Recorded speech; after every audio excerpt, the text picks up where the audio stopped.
Folks, you might be wondering what is this? This is a vital monitor, and I've dismantled it. So this I'm holding here is a power module. It has also a combination of a communication circuit. So this way you insert the battery. So it has a lot of problems. One of the problems is charging. So after I inserted this is a new battery. I'm looking if it has an output. It says from the technical manual it should give me 15 volts. So those are the terminals.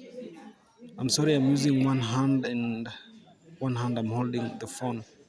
So as you can see, it displays 14.49 volts. So it's quite okay, but it doesn't charge.